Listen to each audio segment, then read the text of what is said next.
ਸਤਿ ਸ਼੍ਰੀ ਅਕਾਲ, ਮੈਂ ਹਾਂ ਸੁਪ੍ਰਿਆ ਵਰਮਾ ਤੇ ਤੁਸੀਂ ਸਾਰੇ ਦੇਖ ਰਹੇ ਹੋ ਟੀਵੀ 84 ਖਬਰਾਂ ਦੇ ਬੁਲੇਟਿਨ ਦੀ ਸ਼ੁਰੂਆਤ ਕਰਨ ਤੋਂ ਪਹਿਲਾਂ ਨਜ਼ਰ ਮਾਰਦੇ ਹਾਂ ਅੱਜ ਦੀਆਂ ਹੈਡਲਾਈਨਸ ਤੇ। हैदराबाद गैंग रेप मर्डर मामले विच पुलिस दी वड्डी कार्रवाई, चारे मुलजिम पुलिस ने एनकाउंटर विच मार मुकाए। पुलिस दा दावा स्वै रखिया लई करना पिया एनकाउंटर, देश भर विच पुलिस दी वाह-वाह। पीड़िता दे पिता बोले मेरी बच्ची दी आत्मा नूं मिलेगी शांति।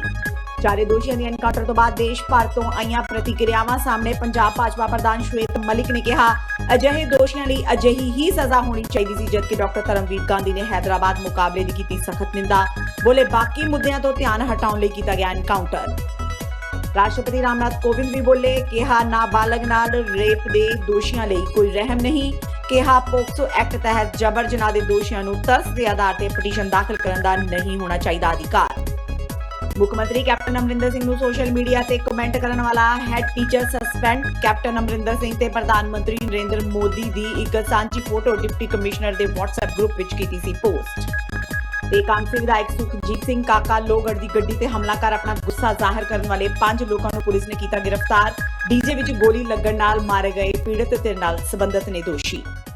ਤੇ ਹੁਣ ਖਬਰਾਂ ਵਿਸਥਾਰ ਦੇ ਨਾਲ। तेलंगाना ਦੀ ਰਾਜਧਾਨੀ ਹੈਦਰਾਬਾਦ ਵਿੱਚ ਔਰਤ ਵੈਟਰਨਰੀ ਡਾਕਟਰ ਨਾਲ ਗੈਂਗ ਰੇਪ ਤੋਂ ਬਾਅਦ ਹੱਤਿਆ ਅਤੇ ਲਾਸ਼ ਨੂੰ ਸਾੜਨ ਦੇ ਮਾਮਲੇ ਵਿੱਚ ਚਾਰੇ ਦੋਸ਼ੀਆਂ ਨੂੰ ਪੁਲਿਸ ਨੇ ਐਨਕਾਊਂਟਰ ਵਿੱਚ ਮਾਰ ਦਿੱਤਾ ਹੈ। ਪੁਲਿਸ ਮੁਤਾਬਕ ਮੁਲਜ਼ਮਾਂ ਨੂੰ ਉਸ ਥਾਂ ਤੇ ਲਿਜਾਇਆ ਗਿਆ ਸੀ ਜਿੱਥੇ ਮਹਿਲਾ ਡਾਕਟਰ ਨਾਲ ਬਲਾਤਕਾਰ ਕਰਕੇ ਉਸ ਨੂੰ ਸਾੜਿਆ ਗਿਆ ਸੀ। ਇੱਥੇ ਪੜਤਾਲ ਦੌਰਾਨ ਮੁਲਜ਼ਮ ਪੁਲਿਸ ਦੇ ਹਥਿਆਰ ਖੋ ਕੇ ਭੱਜਣ ਲੱਗੇ।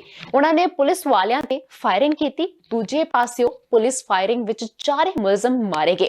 ਪੁਲਿਸ ਦਾ ਦਾਅਵਾ ਹੈ ਕਿ ਇਸ ਮੁਕਾਬਲੇ ਵਿੱਚ ਉਹਨਾਂ ਦੇ ਵੀ 2 ਮੁਲਾਜ਼ਮ ਜ਼ਖਮੀ ਹੋ ਗਏ ਹਨ। ਇਹ ਖਬਰ ਆਉਂਦਿਆਂ ਹੀ ਪੁਲਿਸ ਦੀ ਪ੍ਰਸ਼ੰਸਾ ਹੋਣ ਲੱਗੀ। ਪੀੜਿਤ ਕੁੜੀ ਦੇ ਪਿਤਾ ਨੇ ਕਿਹਾ ਕਿ ਪੁਲਿਸ ਨੇ ਚੰਗਾ ਕੰਮ ਕੀਤਾ ਹੈ।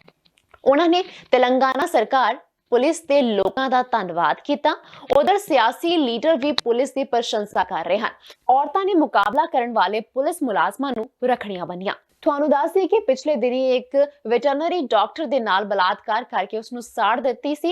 ਇਸ ਮਾਮਲੇ ਨੇ ਪੂਰੇ ਦੇਸ਼ ਨੂੰ ਝੰਜੋੜ ਕੇ ਰੱਖ ਦਿੱਤਾ ਸੀ कि एनकाउंटर ही बेस्ट इसका सॉल्यूशन है। लोग बोल रहे हैं कि अभी ये एक्ट के बाद ये फैमिली को तो जस्टिस मिल गया और ये उन्नाव रेप में जो अक्यूज्ड है उनको भी बिल्कुल बिल्कुल मिलना चाहिए।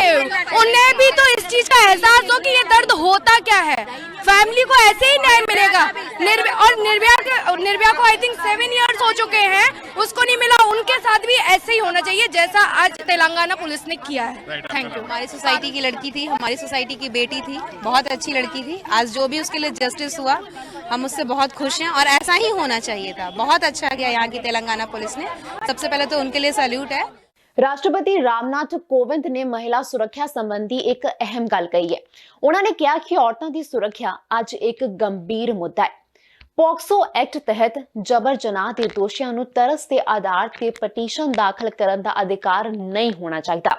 ਸੰਸਦ ਨੂੰ ਅਜਿਹੀਆਂ ਪਟੀਸ਼ਨਾਂ ਦੀ ਸਮੀਖਿਆ ਕਰਨੀ ਚਾਹੀਦੀ ਹੈ। ਕੋਵਿੰਦ ਨੇ ਇਹ ਗੱਲ ਸਰੋਹੀ, ਰਾਜਸਥਾਨ 'ਚ ਇੱਕ ਪ੍ਰੋਗਰਾਮ ਦੌਰਾਨ ਕਹੀ। ਉਹਨਾਂ ਨੇ ਕਿਹਾ ਕਿ ਪੋਕਸੋ ਐਕਟ ਤਹਿਤ ਮੁਲਜ਼ਮਾਂ ਨੂੰ ਮਾਫੀ ਨਹੀਂ ਮਿਲਣੀ ਚਾਹੀਦੀ। इस प्रकार के जो कन्वेंट्स होते हैं उनको एक संविधान में मर्सी पिटीशन का ये अधिकार दिया गया है। मैंने कहा कि इस पर आप बहुत विचार करें। ये मर्सी पिटीशन के अधिकार को यदि ऐसे केसेस में जो पॉक्सो एक्ट के तहत जो घटनाएं होती हैं उनको मर्सी पिटीशन के अधिकार से वंचित है। उन्हें इस प्रकार के किसी भी अधिकार की जरूरत है। अब ये सब हमारी संसद पर निर्भर करता है क्योंकि उसमें एक संविधान होगा, लेकिन उसके साथ हम सबकी सोच एक आगे बढ़ती है। ਹੈਦਰਾਬਾਦ ਗੈਂਗ ਰੇਪ ਮੁਲਜ਼ਮਾਂ ਦੇ ਹੋਏ ਐਨਕਾਊਂਟਰ ਤੇ ਸਿਮਰਜੀਤ ਬੈਂਸ ਨੇ ਕਿਹਾ ਕਿ ਜੇਕਰ ਇਹ ਫਰਜ਼ੀ ਐਨਕਾਊਂਟਰ ਹੈ ਤਾਂ ਬਹੁਤ ਮਾੜੀ ਗੱਲ ਹੈ, ਕਿਉਂਕਿ ਇਸ ਦੇ ਵਿੱਚ ਮਨੁੱਖੀ ਅਧਿਕਾਰਾਂ ਨੂੰ ਛਿੱਕੇ ਟੰਗ ਕੇ ਉਸ ਦਾ ਘਾਣ ਕੀਤਾ ਗਿਆ ਹੈ। ਸੋ ਇਹ ਹੁਣ ਦੇਖਣ ਨੂੰ ਤਾਂ ਇਉਂ ਲੱਗਦਾ ਜਿਵੇਂ ਪੰਜਾਬ ਦੇ ਵਿੱਚ ਮਾੜੇ ਦੌਰ ਦੀ ਜਦੋਂ ਸ਼ੁਰੂਆਤ ਹੋਈ ਬਹੁਤ ਸਾਰੇ ਫੇਕ ਐਨਕਾਊਂਟਰਸ ਹੋਏ। ਮੈਂ ਇਹ ਕਹਾਂਗਾ ਕਿ ਜੇ ਫੇਕ ਐਨਕਾਊਂਟਰ ਹੈ ਬਹੁਤ ਮਾੜਾ, ਹਿਊਮਨ ਰਾਈਟਸ ਦਾ ਵਾਇਲੇਸ਼ਨ ਹੈ, ਮਨੁੱਖੀ ਅਧਿਕਾਰਾਂ ਦਾ ਖਨਨ ਤੇ ਘਾਣ ਹੈ। ਅੱਜ ਸਾਡੇ ਦੇਸ਼ ਦੇ ਅੰਦਰ ਬਲਾਤਕਾਰੀਆਂ ਨੂੰ ਕਰੜੀ ਸਜ਼ਾ ਦੇਣ ਵਾਸਤੇ ਕਾਨੂੰਨ ਦੇ ਵਿੱਚ ਸੋਧ ਦੀ ਜ਼ਰੂਰਤ ਹੈ।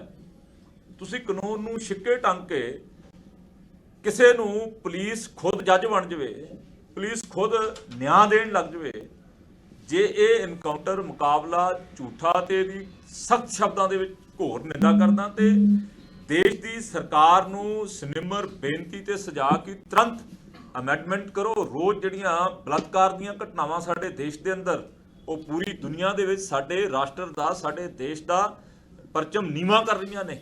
ਇਸ ਅਮੈਂਡਮੈਂਟ ਨੂੰ ਤੁਰੰਤ ਕੀਤਾ ਜਾਵੇ ਤਾਂ ਜੋ ਕਿਸੇ ਦੀ ਜੁਰਤ ਨਾ ਹੋ ਸਕੇ ਕਿ ਕਿਸੇ ਸੜਕ ਤੇ ਤੁਰੀ ਜਾਂਦੀ ਧੀ ਭੈਣ ਮਾਂ ਦੇ ਨਾਲ ਕੋਈ ਮਾੜੀ ਨਿਗਾਹ ਰੱਖਦੇ ਹੋਏ ਬਲਾਤਕਾਰ ਕਰਨ ਦੀ ਹਿੰਮਤ ਕਰੇ।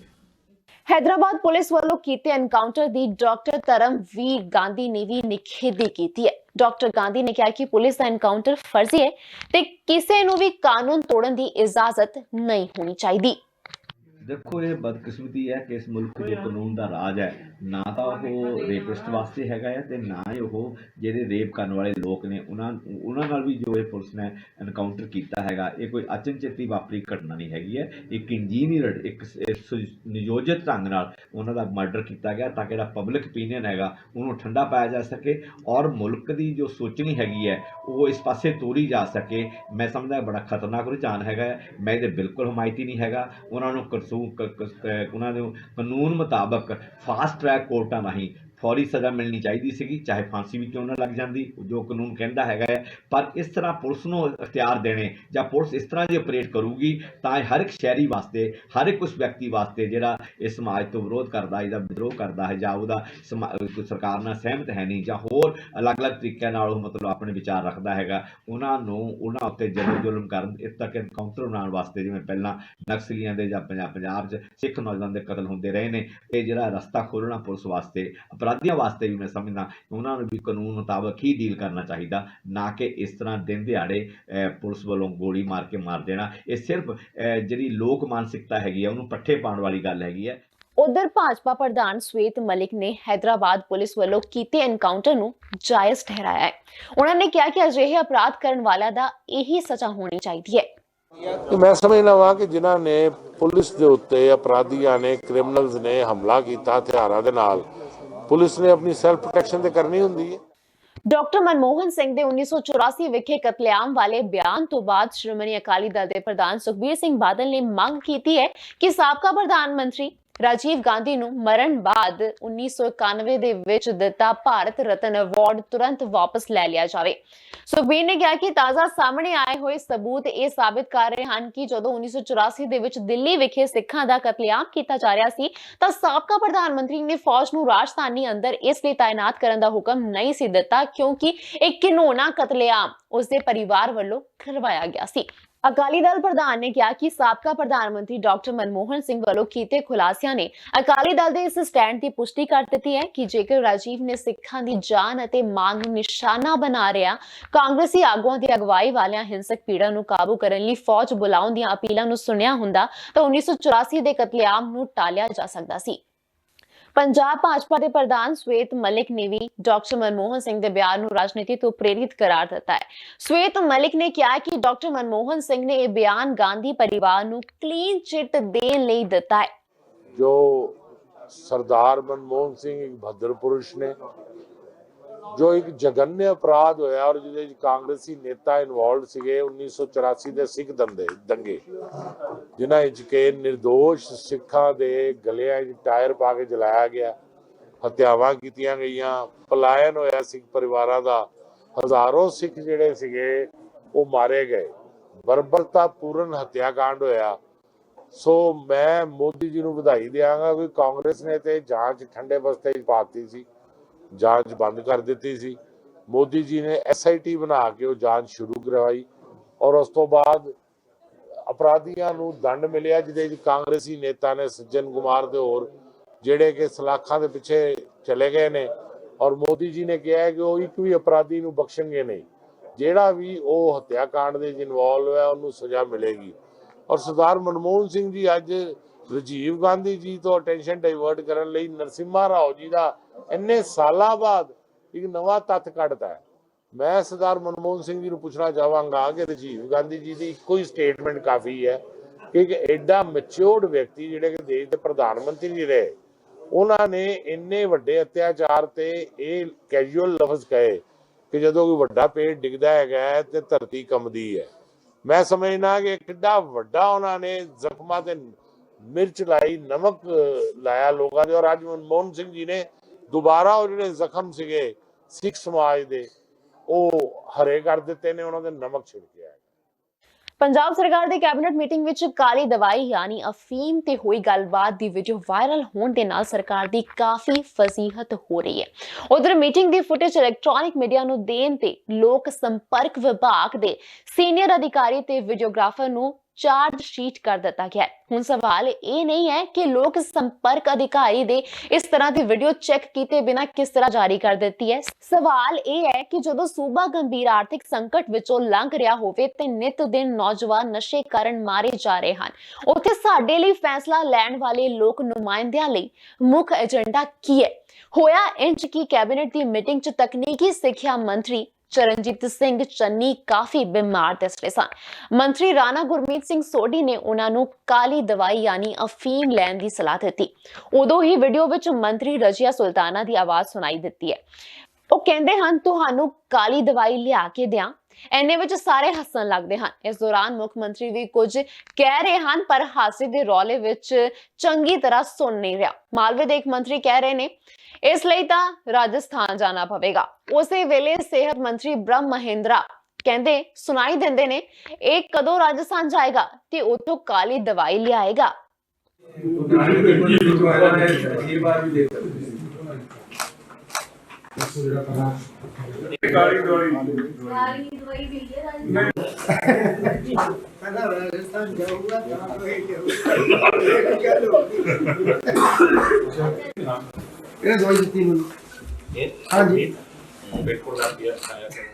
ਹੁਣ ਵੇਲਾ ਹੋ ਗਿਆ ਇੱਕ ਬ੍ਰੇਕ ਦਾ। ਬ੍ਰੇਕ ਤੋਂ ਬਾਅਦ ਫਿਰ ਹਾਜ਼ਰ ਹੁੰਨੇ ਆ ਖਬਰਾਂ ਦੇ ਨਾਲ।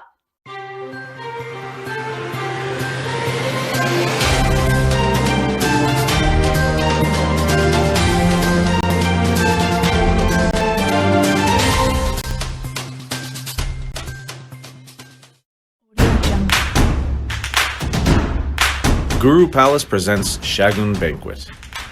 Exclusive features: wedding party hall with decent seating capacity, spacious parking, lavishly designed interiors with traditional touch, mini hall for corporate and small functions, best in-house catering. Shagun for all occasions. Call 732-398-9022.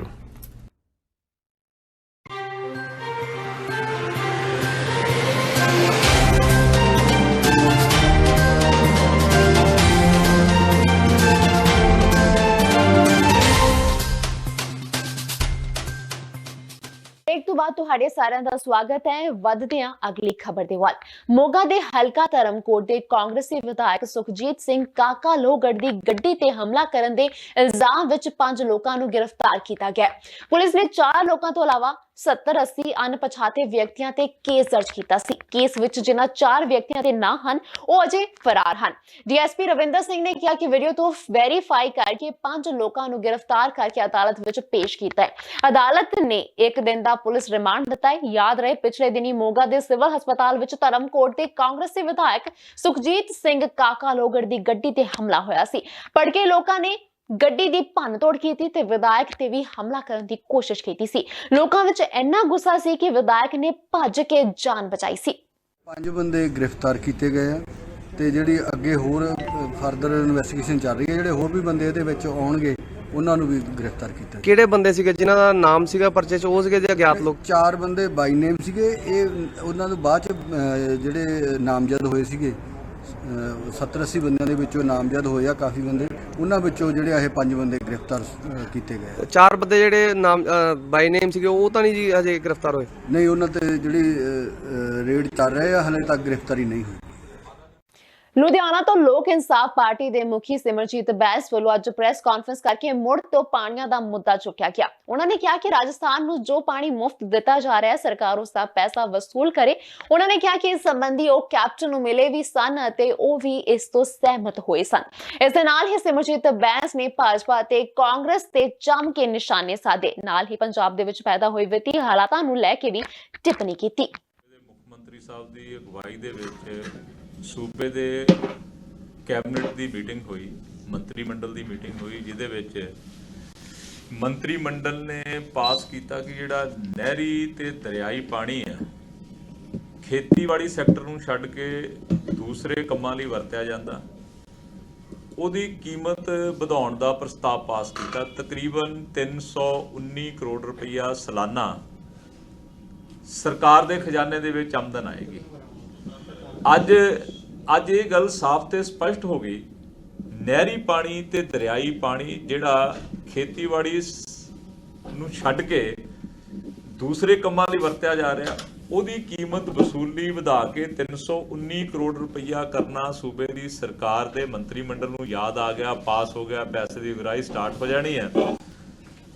ਪਰ ਸਾਡੇ ਸੂਬੇ ਦਾ ਉਹ ਪਾਣੀ ਜਿਹੜਾ ਮੁਫਤ ਦੇ ਵਿੱਚ ਰਾਜਸਥਾਨ ਸਮੇਤ ਦਿੱਲੀ ਤੇ ਹਰਿਆਣਾ ਨੂੰ ਜਾ ਰਿਹਾ, ਕੱਲੇ ਰਾਜਸਥਾਨ ਤੋਂ ਅਸੀਂ 16 ਲੱਖ ਕਰੋੜ ਰੁਪਏ ਤੋਂ ਜ਼ਿਆਦਾ ਦੀ ਰਕਮ ਵਸੂਲਣ ਵਾਲੀ ਪਈ ਆ ਪਾਣੀ ਕੀਮਤ ਦੀ।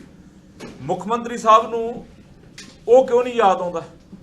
ਸੋ ਮੇਰੀ ਮੁੱਖ ਮੰਤਰੀ ਸਾਹਿਬ ਨੂੰ ਮੈਂ ਇੱਕ ਡਿਟੇਲ ਚਿੱਠੀ ਲਿਖਣ ਜਾ ਰਿਹਾ, ਉਹਨਾਂ ਕੋਲ ਟਾਈਮ ਦੀ ਗੁਜ਼ਾਰਿਸ਼ ਵੀ ਕਰੂੰਗਾ ਜੇ ਉਹ ਟਾਈਮ ਦੇ ਦੇਣ, ਕਿਉਂਕਿ ਜਦੋਂ ਪਾਣੀ ਕੀਮਤ ਦੇ ਮੁੱਦੇ ਦੇ ਉੱਤੇ ਅਸੀਂ ਕੈਪਟਨ ਅਮਰਿੰਦਰ ਸਿੰਘ ਨਾਲ ਮੀਟਿੰਗ ਕੀਤੀ ਤੇ ਕੈਪਟਨ ਅਮਰਿੰਦਰ ਸਿੰਘ ਜੀ 100% ਸਹਿਮਤ ਹੋਏ ਸਾਡੇ ਨਾਲ।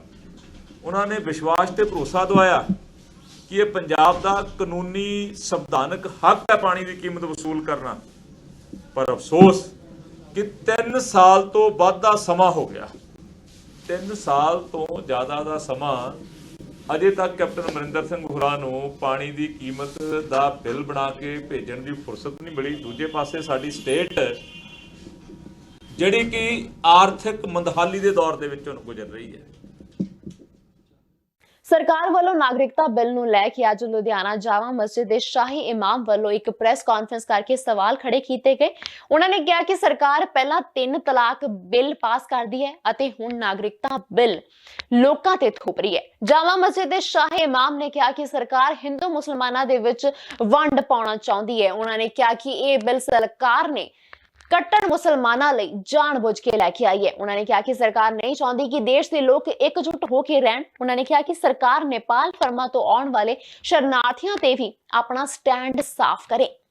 आज की जो ये प्रेस कॉन्फ्रेंस है, ये हिंदुस्तान में पहली बार ऐसा हुआ कि धर्म के नाम पर कोई बिल पास किया गया है और इस बिल के अंदर सिर्फ मुसलमानों को ही टारगेट बनाया गया है कि मुसलमान जो हैं जो 3 मुल्कों से आएंगे उनको यहाँ की नागरिकता नहीं जाएगी। ये नहीं हो सकता कि भी पाकिस्तान से भी जो लोग यहाँ हिंदुस्तान में शरणार्थी आए, उसके अंदर ISI भी तो पाकिस्तान से वो वहाँ के नवासियों को भेज सकती है जो वहाँ हर चीज़ बना कर यहाँ, तो मुल्क को भी ख़तरा है। ऐसा जो बिल है जो धर्म के नाम से बनाया बिल्कुल गलत है। और ये मकसद ये आप देखिए कि भी और जो हमारे आसपास के पड़ोसी मुल्क हैं उनके लिए भी मकसद है कि भी जो बर्मा है, नेपाल है और दूसरे छोटे मुल्क हैं, वहाँ के जो लोग हैं उनको अगर हिंदुस्तान के अंदर अपना मकसद है कि भी आना चाहें तो उनके बारे में गवर्नमेंट का क्या फ़ैसला है, वो उसके बारे में गवर्नमेंट क्या कहती है। तो ये जो बिल बनाया गया है सिर्फ खालिस मुसलमानों के लिए बनाया गया है और हमारी गवर्नमेंट को बड़ा फिक्र है मुसलमानों को। पहले का तलाक बिल जो था वो पास कर दिया, उसके बाद जो है दूसरा जितने भी मकसद है कि छोटे मोटे जो है मुसलमानों के ऊपर मकसद है कि सबसे ज़्यादा जोर है। इस वक्त मुल्क को तरक्की की ज़रूरत है। यहाँ मुसलमान हिंदू का सवाल नहीं है, सबसे बड़ा वह है कि मुल्क के जो हालात हैं वो ख़राब चले आ रहे हैं और लेकिन हमारी वो हुकूमत जो है वो धर्म के नाम पे हिंदू मुसलमान को पूरे मुल्क में बांटना चाहती है। गन्ना काश्तकार संघर्ष कमेटी ਵੱਲੋਂ ਗੰਨੇ ਦੇ ਚਾਲੂ ਸੀਜ਼ਨ ਦੀ ਅਦਾਇਗੀ ਅਤੇ ਸੰਘਰਸ਼ਸ਼ੀਲ ਕਿਸਾਨਾਂ ਦਾ ਗੰਨਾ ਬਾਉਂਡ ਕਰਵਾਉਣ ਦੀ ਮੰਗ ਨੂੰ ਲੈ ਕੇ ਅੱਜ ਦੂਜੇ ਦਿਨ ਵੀ ਗੰਨਾ ਮਿਲ ਦੇ ਗੇਟ ਅੱਗੇ ਧਰਨਾ ਲਾ ਕੇ ਮਿਲ ਅੰਦਰ ਗੰਨੇ ਦੀ ਆਮਦ ਨੂੰ ਠੱਪ ਰੱਖਿਆ ਗਿਆ। ਇਸ ਮੌਕੇ ਭਾਰਤੀ ਕਿਸਾਨ ਯੂਨੀਅਨ ਏਕਤਾ ਉਗਰਾਹਾਂ ਨੇ ਵੀ ਸੰਘਰਸ਼ ਕਮੇਟੀ ਦੀ ਅਗਵਾਈ ਹੇਠ ਸੰਘਰਸ਼ ਕਰ ਰਹੇ ਕਿਸਾਨਾਂ ਦੀ ਹਮਾਇਤ ਕਰਦਿਆਂ ਅੱਜ ਦੇ ਧਰਨੇ 'ਚ ਸ਼ਮੂਲੀਅਤ ਕੀਤੀ। ਇਸ ਦੇ ਚੱਲਦਿਆਂ ਮਿਲ ਦੇ ਗੇਟ ਦੇ ਬਾਹਰ ਗੰਨੇ ਨਾਲ ਭਰਿਆ ਟਰਾਲੀਆਂ ਦੀਆਂ ਲੰਬੀਆਂ ਕਤਾਰਾਂ ਲੱਗ ਗਈਆਂ। ਇਸ ਮੌਕੇ ਕਿਸਾਨਾਂ ਨੇ ਆਪਣੀਆਂ ਮੰਗਾਂ ਦੇ ਹੱਕ 'ਚ ਨਾਅਰੇਬਾਜ਼ੀ ਵੀ ਕੀਤੀ। ਇਸ ਮੌਕੇ ਕਿਸਾਨ ਆਗੂਆਂ ਨੇ ਰੋਸ ਪ੍ਰਗਟ ਕਰਦਿਆਂ ਕਿਹਾ ਕਿ ਗੰਨੇ ਦੀ ਬਕਾਇਆ ਅਦਾਇਗੀ ਲਈ ਸੰਘਰਸ਼ ਕਰਨ ਵਾਲੇ ਕਿਸਾਨਾਂ ਖਿਲਾਫ ਮਿਲ ਪ੍ਰਬੰਧਕਾਂ ਵੱਲੋਂ ਬਦਲਾਖੋਰੀ ਦੀ ਨੀਤੀ ਅਪਣਾਈ ਜਾ ਰਹੀ ਹੈ, ਜਿਸ ਦੇ ਚੱਲਦਿਆਂ ਉਕਤ ਸੰਘਰਸ਼ ਦੇ ਵਿੱਚ ਮੋਹਰੀ ਭੂਮਿਕਾ ਅਦਾ ਕਰਨ ਵਾਲੇ ਕਿਸਾਨਾਂ ਦਾ ਗੰਨਾ ਬਾਉਂਡ ਨਹੀਂ ਕੀਤਾ ਜਾ ਰਿਹਾ। ਗੁਰਦਾਸਪੁਰ ਦੇ ਇੱਕ ਸਰਕਾਰੀ ਐਲੀਮੈਂਟਰੀ ਸਕੂਲ ਦੇ ਇੱਕ ਹੈਡ ਟੀਚਰ ਨੂੰ ਸਿੱਖਿਆ ਵਿਭਾਗ ਨੇ ਇਸ ਲਈ ਸਸਪੈਂਡ ਕਰ ਦਿੱਤਾ ਕਿਉਂਕਿ ਉਸਨੇ ਮੁੱਖ ਮੰਤਰੀ ਕੈਪਟਨ ਅਮਰਿੰਦਰ ਸਿੰਘ ਨੂੰ ਸੋਸ਼ਲ ਮੀਡੀਆ ਤੇ ਕਮੈਂਟ ਕੀਤਾ ਸੀ। ਦੱਸਣਯੋਗ ਹੈ ਕਿ ਕਰਤਾਰਪੁਰ ਕੋਰੀਡੋਰ ਦੇ ਉਦਘਾਟਨ ਸਮਾਰੋਹ ਦੌਰਾਨ ਪ੍ਰਧਾਨ ਮੰਤਰੀ ਨਰਿੰਦਰ ਮੋਦੀ ਅਤੇ ਮੁੱਖ ਮੰਤਰੀ ਕੈਪਟਨ ਅਮਰਿੰਦਰ ਸਿੰਘ ਨੇ ਇਕੱਠਾ ਲੰਗਰ ਛਕਿਆ ਸੀ, ਜਿਸ ਵਿੱਚ ਮੁੱਖ ਮੰਤਰੀ ਕੈਪਟਨ ਅਮਰਿੰਦਰ ਸਿੰਘ ਇੱਕ ਟੇਬਲ ਉੱਪਰ ਲੰਗਰ ਪ੍ਰਸ਼ਾਦ ਛਕ ਰਹੇ ਸਨ। ਇਹ ਪੋਸਟ ਸੋਸ਼ਲ ਮੀਡੀਆ ਤੇ ਕਾਫੀ ਵਾਇਰਲ ਵੀ ਹੋਈ ਅਤੇ ਲੋਕਾਂ ਨੇ ਇਸ ਉੱਪਰ ਕਮੈਂਟ ਵੀ ਕੀਤੇ, ਪਰ ਗੁਰਦਾਸਪੁਰ ਦੇ ਇੱਕ ਹੈਡ ਟੀਚਰ ਨੂੰ ਇਸ ਪੋਸਟ ਤੇ ਕਮੈਂਟ ਕਰਨਾ ਮਹਿੰਗਾ ਪੈ ਗਿਆ। ਇਸ ਪੋਸਟ ਦੇ ਮੁੱਖ ਮੰਤਰੀ ਨੂੰ ਕਮੈਂਟ ਕਰਨ ਤੇ ਸਿੱਖਿਆ ਵਿਭਾਗ ਹੈਡ ਟੀਚਰ ਗੁਰਮੀਤ ਸਿੰਘ ਨੂੰ ਸਸਪੈਂਡ ਕਰ ਦਿੱਤਾ ਗਿਆ ਹੈ। ਬਰਨਾਲਾ ਦੇ ਇੱਕ ਪ੍ਰਾਈਵੇਟ ਸਕੂਲ 'ਚ ਸਮਾਗਮ ਦੌਰਾਨ 에ਅਰਗਨ ਵਿੱਚੋਂ ਚੱਲੀ ਗੋਲੀ ਦੇ ਨਾਲ 8 ਸਾਲ ਦੇ ਬੱਚੇ ਦੀ ਮੌਤ ਹੋ ਗਈ। ਬੱਚੀ ਨੂੰ ਇਲਾਜ ਲਈ ਇੱਕ ਪ੍ਰਾਈਵੇਟ ਹਸਪੀਟਲ 'ਚ ਦਾਖਲ ਕਰਵਾਇਆ ਗਿਆ, ਜਿੱਥੇ ਆਪਰੇਸ਼ਨ ਦੌਰਾਨ ਉਸ ਦੀ ਮੌਤ ਹੋ ਗਈ। ਦਰਅਸਲ ਭਦੌੜ ਵਿਖੇ ਇੱਕ ਸਕੂਲ 'ਚ ਪ੍ਰੋਗਰਾਮ ਕਰਵਾਇਆ ਗਿਆ ਸੀ। ਇਸ ਪ੍ਰੋਗਰਾਮ ਦੇ ਵਿੱਚ ਬੱਚਿਆਂ ਦੇ ਮਨੋਰੰਜਨ ਲਈ ਗਨ ਦੇ ਨਾਲ ਗੁਬਾਰੇ ਤੇ ਨਿਸ਼ਾਨੇ ਲਾਉਣ ਵਾਲੇ ਨੂੰ ਵੀ ਸਕੂਲ ਵੱਲੋਂ ਬੁਲਾਇਆ ਗਿਆ ਸੀ। ਇਸ ਦੌਰਾਨ ਸਕੂਲ ਦਾ ਇੱਕ ਵਿਦਿਆਰਥੀ ਗਨ ਵਿੱਚ ਪੈਲਟ ਪਾ ਕੇ ਬੈਲੂਨ ਤੇ ਨਿਸ਼ਾਨਾ ਲਾ ਰਿਹਾ ਸੀ ਕਿ ਦੂਜੀ ਕਲਾਸ ਦੀ ਵਿਦਿਆਰਥੀ ਜਸਵੀਰ ਸਿੰਘ ਲਾਈਨ ਚੋਂ ਭੱਜ ਕੇ ਇੱਕਦਮ ਗਨ ਦੇ ਅੱਗੇ ਆ ਗਿਆ, ਜਿਸ ਕਾਰਨ ਲੋਡ ਕੀਤਾ ਪੈਲਟ ਜਸਵੀਰ ਸਿੰਘ ਦੀ ਛਾਤੀ ਦੇ ਵਿੱਚ ਜਾ ਕੇ ਵੱਜਿਆ ਤੇ ਜਿਸ ਵਜ੍ਹਾ ਦੇ ਨਾਲ ਜਸਵੀਰ ਦੀ ਮੌਤ ਹੋ ਗਈ। Lala Lajpat Rai army model senior secondary school ਅਸੀਂ ਬੱਚਿਆਂ ਦਾ ਇੱਕ ਛੋਟਾ ਜਿਹਾ ਪ੍ਰੋਗਰਾਮ ਕਰਵਾਇਆ ਸੀ। 4 ਦਸੰਬਰ ਨੂੰ ਛੋਟਾ ਜਿਹਾ ਪਿਕਨਿਕ ਮਨਾਈ ਬੱਚਿਆਂ ਨੇ ਤੇ ਉਹਦੇ ਵਿੱਚ ਬੱਚਿਆਂ ਦੇ ਕੁਝ ਜਿਹੜੇ ਸੀਗੇ ਛੋਟੇ ਸਮਾਲ ਜਿਹੇ ਝੂਲੇ ਲਗਾਏ ਗਏ ਨੇ। ਉਹ 'ਚ ਇੱਕ ਇਵੈਂਟ ਸੀ, ਉਹਦੇ ਵਿੱਚ 에ਅਰ ਬੈਲੂਨ ਨੂੰ ਫੋੜਨ ਦਾ ਸੀਗਾ ਜੋ ਉਹ ਬੱਚੇ ਉਹਨੂੰ ਨਿਸ਼ਾਨਾ ਲਗਾ ਰਹੇ ਸੀ ਤਾਂ ਛੋਟਾ ਬੱਚਾ ਭੱਜਦਾ ਹੋਇਆ ਅੱਗੇ ਆ ਗਿਆ। ਇਸ ਤਰ੍ਹਾਂ ਉਸ ਬੱਚੇ ਦੇ ਜਾ ਲੱਗਿਆ। ਵਿਭਾਗ ਕੋਲੇ ਇੱਧਰੋਂ ਕੋਈ ਰਿਪੋਰਟ ਗਈ ਹੁੰਦੀ ਤਾਂ ਲਾਜ਼ਮੀ ਤੌਰ ਤੇ ਸਿੱਖਿਆ ਵਿਭਾਗ ਇਹ ਦੇਖਦਾ ਕਿ ਇਹ ਈਵੈਂਟ ਕਰਾਉਣ ਦੀ ਇਜਾਜ਼ਤ ਦੇਣੀ ਹੈ ਜਾਂ ਨਹੀਂ ਦੇਣੀ। ਠੀਕ ਹੈ, ਜਿਹੜੀ ਗੱਲ ਮੈਂ ਕਹਿਣੀ ਚਾਹੁੰਦਾ ਹੈ ਕਿ ਜੇ ਮੰਨ ਲਓ ਸਿੱਖਿਆ ਵਿਭਾਗ ਮਨਜ਼ੂਰੀ ਦਿੰਦਾ ਤਾਂ ਕਿਤੇ ਨਾ ਕਿਤੇ ਫਿਰ ਅਸੀਂ ਲਾਜ਼ਮੀ ਕਹਿੰਦੇ ਕਿ ਸਿੱਖਿਆ ਵਿਭਾਗ ਦੀ ਵੀ ਅਣਗਹਿਲੀ ਹੈ। ਹੁਣ ਸਿੱਖਿਆ ਵਿਭਾਗ ਤਾਂ ਇਹਦੇ 'ਚ ਇਨਵੋਲਵ ਹੀ ਨਹੀਂ ਹੈ, ਉਹਨਾਂ ਨੂੰ ਤਾਂ ਈਵਨ ਸੂਚਨਾ ਹੀ ਨਹੀਂ ਹੈ। ਇਹ ਵੀ ਤੁਹਾਡੇ ਮੀਡੀਆ ਦੇ ਜ਼ਰੀਏ ਹੀ ਅਸਲ 'ਚ ਸਾਡੇ ਜ਼ਿਲ੍ਹਾ ਸਿੱਖਿਆ ਅਫਸਰ ਨੂੰ ਪਤਾ ਲੱਗਿਆ ਕਿ ਉੱਥੇ ਮੰਦਭਾਗੀ ਘਟਨਾ ਵਾਪਰੀ ਹੈ। ਸਾਨੂੰ ਇਸ ਗੱਲ 'ਤੇ ਵੀ ਅਫਸੋਸ ਹੈ ਕਿ ਇੱਥੋਂ ਦੀ ਮੈਨੇਜਮੈਂਟ ਨੂੰ ਹੁਣ ਵੀ ਐਡੀ ਵੱਡੀ ਮੰਦਭਾਗੀ ਘਟਨਾ ਵਾਪਰਨ ਤੋਂ ਬਾਅਦ ਇਹਨਾਂ ਦਾ ਬਣਦਾ ਸੀ ਫਰਜ਼ ਕਿ ਇਹ ਜ਼ਿਲ੍ਹਾ ਸਿੱਖਿਆ ਅਫਸਰ ਨੂੰ ਇਨਫਾਰਮ ਕਰਦੇ ਵੀ ਸਰ ਸਾਡੇ ਸਕੂਲ ਦੇ ਵਿੱਚ ਆਹ ਇੱਕ ਮਿਸ ਹੈਪਨਿੰਗ ਹੋ ਗਈ, ਸਾਡਾ ਨੁਕਸਾਨ ਹੋ ਗਿਆ ਇੱਕ ਬੱਚੇ ਦਾ, ਦੱਸਣਾ ਬਣਦਾ ਸੀ। ਫਿਰੋਜ਼ਪੁਰ ਦੇ ਹਲਕਾ ਗੁਰੂ ਹਰਸਹਾਏ ਵਿਖੇ ਬੇਰੋਜ਼ਗਾਰ ਈਟੀਟੀ ਟੈਟ ਪਾਸ ਅਧਿਆਪਕ ਯੂਨੀਅਨ ਵੱਲੋਂ ਪੰਜਾਬ ਦੇ ਕੈਬਨਿਟ ਮੰਤਰੀ ਰਾਣਾ ਗੁਰਮੀਤ ਸਿੰਘ ਸੋਢੀ ਦੇ ਫਾਰਮ ਹਾਊਸ ਕੋਠੀ ਰਾਜਗੜ੍ਹ ਵਿਖੇ ਪੰਜਾਬ ਸਰਕਾਰ ਦੇ ਕੈਬਨਿਟ ਮੰਤਰੀ ਰਾਣਾ ਸੋਢੀ ਦਾ ਪੁਤਲਾ ਫੂਕਿਆ ਗਿਆ ਅਤੇ ਬੇਰੋਜ਼ਗਾਰ ਟੈਟ ਪਾਸ ਅਧਿਆਪਕਾਂ ਵੱਲੋਂ ਪੰਜਾਬ ਸਰਕਾਰ ਖਿਲਾਫ ਜੰਮ ਕੇ ਨਾਅਰੇਬਾਜ਼ੀ ਕੀਤੀ ਗਈ ਤੇ ਪੰਜਾਬ ਸਰਕਾਰ ਖਿਲਾਫ ਵਾਅਦਾ ਖਿਲਾਫੀ ਦੇ ਦੋਸ਼ ਲਗਾਏ ਗਏ। ਇਸ ਮੌਕੇ ਪਹੁੰਚੇ ਪੰਜਾਬ ਬੇਰੋਜ਼ਗਾਰ ਈਟੀਟੀ ਟੈਟ ਪਾਸ ਅਧਿਆਪਕ ਯੂਨੀਅਨ ਦੇ ਸੂਬਾ ਪ੍ਰਧਾਨ ਦੀਪਕ ਕੰਬੋਜ ਨੇ ਪੰਜਾਬ ਸਰਕਾਰ ਨੂੰ ਕੋਸਦਿਆਂ ਕਿਹਾ ਕਿ ਪੰਜਾਬ ਦੀ ਕਾਂਗਰਸ ਸਰਕਾਰ ਵੱਲੋਂ ਸੱਤਾ ਵਿੱਚ ਆਉਣ ਤੋਂ ਪਹਿਲਾਂ ਘਰ-ਘਰ ਨੌਕਰੀ ਦੇਣ ਦਾ ਵਾਅਦਾ ਕੀਤਾ ਗਿਆ ਸੀ, ਪਰ ਪੰਜਾਬ ਦੀ ਕਾਂਗਰਸ ਸਰਕਾਰ ਵੱਲੋਂ ਕੀਤੇ ਵਾਅਦੇ ਅੱਜ ਤੱਕ ਵਫਾ ਨਹੀਂ ਹੋਏ। देखो जी, सर बेरोजगार ईटीटी ਅਤੇ ਬੀਐਡ ਟੈਟ ਪਾਸ ਵਾਲੇ ਕਾਫੀ ਲੰਬੇ ਸਮੇਂ ਤੋਂ ਜਿਹੜਾ ਕਿ ਸੰਗਰੂਰ ਦੇ ਵਿੱਚ ਧਰਨਾ ਲਗਾ ਕੇ ਬੈਠੇ ਨੇ। ਉਹਨਾਂ ਦੀਆਂ ਜਾਇਜ਼ ਜਿਹੜੀਆਂ ਮੰਗਾਂ ਨੇ ਉਹ ਪੂਰੀਆਂ ਨਹੀਂ ਕੀਤੀਆਂ ਜਾ ਰਹੀਆਂ। ਅੱਜ ਅਸੀਂ ਕੈਬਨਿਟ ਮੰਤਰੀ ਰਾਣਾ ਗੁਰਮੀਤ ਸਿੰਘ ਸੋਢੀ ਦਾ ਪੁਤਲਾ ਜਿਹੜਾ ਕਿ ਮੋਹਣ ਕੇ ਉਤਾੜ ਦੇ ਵਿੱਚ ਅਸੀਂ ਫੂਕਿਆ ਹੈ, ਜੋ ਕਿ ਸਰਕਾਰ ਨੂੰ ਅਸੀਂ ਦੱਸ ਦਈਏ ਕਿ ਜਿਹੜੀ ਸਾਡੀ ਬਿਲਕੁਲ ਜਾਇਜ਼ ਮੰਗਾਂ ਨੇ ਸਾਡੇ ਉੱਪਰ ਜਿਹੜੇ ਕਿ ਈਟੀਟੀ ਵਾਲਿਆਂ ਦੇ ਉੱਪਰ ਗ੍ਰੈਜੂਏਸ਼ਨ ਲਾਗੂ ਕੀਤੀ ਹੈ ਅਤੇ ਬੀਐਡ ਵਾਲਿਆਂ ਦੇ ਉੱਪਰ ਜਿਹੜੀ ਕਿ 55% ਲਾਗੂ ਕੀਤੀ ਗਈ, ਉਸ ਨੂੰ ਤੁਰੰਤ ਰੱਦ ਕੀਤਾ ਜਾਵੇ ਅਤੇ ਕੈਬਨਿਟ ਦੇ ਵਿੱਚ ਜਿਹੜਾ ਸਾਡਾ ਉਹ ਫੈਸਲਾ ਜਿਹੜਾ ਉਹ ਲਾਗੂ ਕੀਤਾ ਜਾਵੇ। ਅਤੇ ਜਿਹੜੀ ਕੈਪਟਨ ਸਾਹਿਬ 28 ਤਰੀਕ ਤੋਂ ਜਿਹੜਾ ਕਿ ਪਹਿਲੇ ਹੀ ਵਾਪਸ ਆ ਚੁੱਕੇ ਨੇ। ਸਾਡੀ ਐਸਡੀਐਮ ਤੇ ਡੀਸੀ ਸਾਹਿਬ ਨਾਲ ਜੋ ਸਕੂਲ ਦੇ ਵਿੱਚ 24 ਤਰੀਕ ਨੂੰ ਲਾਠੀ ਚਾਰਜ ਦੇ ਦੌਰਾਨ ਸਾਡੇ ਨਾਲ ਗੱਲਬਾਤ ਹੋਈ ਸੀ ਕਿ ਉਹਨਾਂ ਨੇ ਕਿਹਾ ਸੀ ਕਿ ਕੈਬਨਿਟ ਦੀ ਜਿਹੜੀ ਪਹਿਲੀ ਮੀਟਿੰਗ ਹੋਏਗੀ ਉਸ ਦੇ ਵਿੱਚ ਤੁਹਾਡਾ ਜਿਹੜਾ ਫੈਸਲਾ ਲਿਆ ਜਾਊਗਾ, ਪਰੰਤੂ ਕੈਬਨਿਟ ਦੀਆਂ 2 ਮੀਟਿੰਗਾਂ ਹੋ ਚੁੱਕੀਆਂ ਨੇ, ਅਜੇ ਤੱਕ ਸਾਡੇ ਹੱਕ ਲਈ ਕੋਈ ਵੀ ਜਿਹੜੀ ਹੈ ਮੰਗ ਜਿਹੜੀ ਹੈ ਸਾਡੀ ਪੂਰੀ ਨਹੀਂ ਕੀਤੀ ਗਈ। ਅਸੀਂ 15 ਦਸੰਬਰ ਨੂੰ ਇੱਕ ਮਹਾਂ ਰੈਲੀ ਜਿਹੜੀ ਕਿ ਅਸੀਂ ਸੰਗਰੂਰ ਦੇ ਵਿੱਚ ਕਰਨ ਜਾ ਰਹੇ ਹਾਂ, ਸਿੱਖਿਆ ਮੰਤਰੀ ਦੀ ਕੋਠੀ ਦਾ ਜਿਹੜਾ ਘਿਰਾਓ ਕਰਨ ਜਾ ਰਹੇ ਹਾਂ। ਜਾਂਦੇ ਜਾਂਦੇ ਇੱਕ ਵਾਰ ਫਿਰ ਤੋਂ ਨਜ਼ਰ ਮਾਰਦੇ ਹਾਂ ਅੱਜ ਦੀਆਂ ਹੈਡਲਾਈਨਸ ਤੇ। हैदराबाद गैंगरेप मर्डर मामले ਵਿੱਚ ਪੁਲਿਸ ਦੀ ਵੱਡੀ ਕਾਰਵਾਈ। 4 ਮੁਲਜ਼ਮ ਪੁਲਿਸ ਨੇ ਐਨਕਾਊਂਟਰ ਵਿੱਚ ਮਾਰ ਮੁਕਾਏ। ਪੁਲਿਸ ਦਾ ਦਾਅਵਾ ਸਵੈ ਰੱਖਿਆ ਲਈ ਕਰਨਾ ਪਿਆ ਐਨਕਾਊਂਟਰ। ਦੇਸ਼ ਭਰ ਵਿੱਚ ਪੁਲਿਸ ਦੀ ਵਾਹਵਾ। ਪੀੜਤਾ ਦੇ ਪਿਤਾ ਬੋਲੇ ਮੇਰੀ ਬੱਚੀ ਦੀ ਆਤਮਾ ਨੂੰ ਮਿਲੇਗੀ ਸ਼ਾਂਤੀ। 4 ਦੋਸ਼ੀਆਂ ਦੀ ਐਨਕਾਊਂਟਰ ਤੋਂ ਬਾਅਦ ਦੇਸ਼ ਭਰ ਤੋਂ ਆਈਆਂ ਪ੍ਰਤੀਕਿਰਿਆਵਾਂ ਸਾਹਮਣੇ। ਪੰਜਾਬ ਭਾਜਪਾ ਪ੍ਰਧਾਨ ਸ਼ਵੇਤ ਮਲਿਕ ਨੇ ਕਿਹਾ ਅਜਿਹੇ ਦੋਸ਼ੀਆਂ ਲਈ ਅਜਿਹੀ ਹੀ ਸਜ਼ਾ ਹੋਣੀ ਚਾਹੀਦੀ ਸੀ, ਜਦਕਿ ਡਾਕਟਰ ਧਰਮਵੀਰ ਗਾਂਧੀ ਨੇ ਹੈਦਰਾਬਾਦ ਮੁਕਾਬਲੇ ਦੀ ਕੀਤੀ ਸਖਤ ਨਿੰਦਾ। ਬੋਲੇ ਬਾਕੀ ਮੁੱਦਿਆਂ ਤੋਂ ਧਿਆਨ ਹਟਾਉਣ ਲਈ ਕੀਤਾ ਗਿਆ ਐਨਕਾਊਂਟਰ। ਰਾਸ਼ਟਰਪਤੀ ਰਾਮਨਾਥ ਕੋਵਿੰਦ ਵੀ ਬੋਲੇ, ਕਿਹਾ ਨਾਬਾਲਗ ਨਾਲ ਰੇਪ ਦੇ ਦੋਸ਼ੀਆਂ ਲਈ ਕੋਈ ਰਹਿਮ ਨਹੀਂ। ਕਿਹਾ ਪੋਕਸੋ ਐਕਟ ਤਹਿਤ ਜਬਰ ਜਨਾਹ ਦੇ ਦੋਸ਼ੀਆਂ ਨੂੰ ਤਰਸ ਦੇ ਆਧਾਰ ਤੇ ਪਟੀਸ਼ਨ ਦਾਖਲ ਕਰਨ ਦਾ ਨਹੀਂ ਹੋਣਾ ਚਾਹੀਦਾ ਅਧਿਕਾਰ। ਮੁੱਖ ਮੰਤਰੀ ਕੈਪਟਨ ਅਮਰਿੰਦਰ ਸਿੰਘ ਨੂੰ ਸੋਸ਼ਲ ਮੀਡੀਆ ਤੇ ਕਮੈਂਟ ਕਰਨ ਵਾਲਾ head teacher suspend. Captain Amarinder Singh ਤੇ ਪ੍ਰਧਾਨ ਮੰਤਰੀ ਨਰਿੰਦਰ ਮੋਦੀ ਦੀ ਇੱਕ ਸਾਂਝੀ ਫੋਟੋ ਡਿਪਟੀ ਕਮਿਸ਼ਨਰ ਦੇ WhatsApp ਗਰੁੱਪ ਵਿੱਚ ਕੀਤੀ ਸੀ ਪੋਸਟ। ਤੇ ਕਾਂਗਰਸ ਵਿਧਾਇਕ ਸੁਖਜੀਤ ਸਿੰਘ ਕਾਕਾ ਲੋਹਗੜ੍ਹ ਦੀ ਗੱਡੀ ਤੇ ਹਮਲਾ ਕਰ ਆਪਣਾ ਗੁੱਸਾ ਜ਼ਾਹਿਰ ਕਰਨ ਵਾਲੇ 5 ਲੋਕਾਂ ਨੂੰ ਪੁਲਿਸ ਨੇ ਕੀਤਾ ਗ੍ਰਿਫਤਾਰ। ਡੀਜੇ ਵਿੱਚ ਗੋਲੀ ਲੱਗਣ ਨਾਲ ਮਾਰੇ ਗਏ ਪੀੜਤ ਧਿਰ ਨਾਲ ਸੰਬੰਧਿਤ ਨੇ ਦੋਸ਼ੀ। ਤੇ ਇਹ ਸਨ ਅੱਜ ਦੀਆਂ ਖਬਰਾਂ। ਹੁਣ ਮੈਨੂੰ ਦਵੋ ਸੁਪ੍ਰਿਆ ਵਰਮਾ ਨੂੰ ਜਾਣ ਦੀ ਇਜਾਜ਼ਤ ਤੇ ਸਤਿ ਸ਼੍ਰੀ ਅਕਾਲ।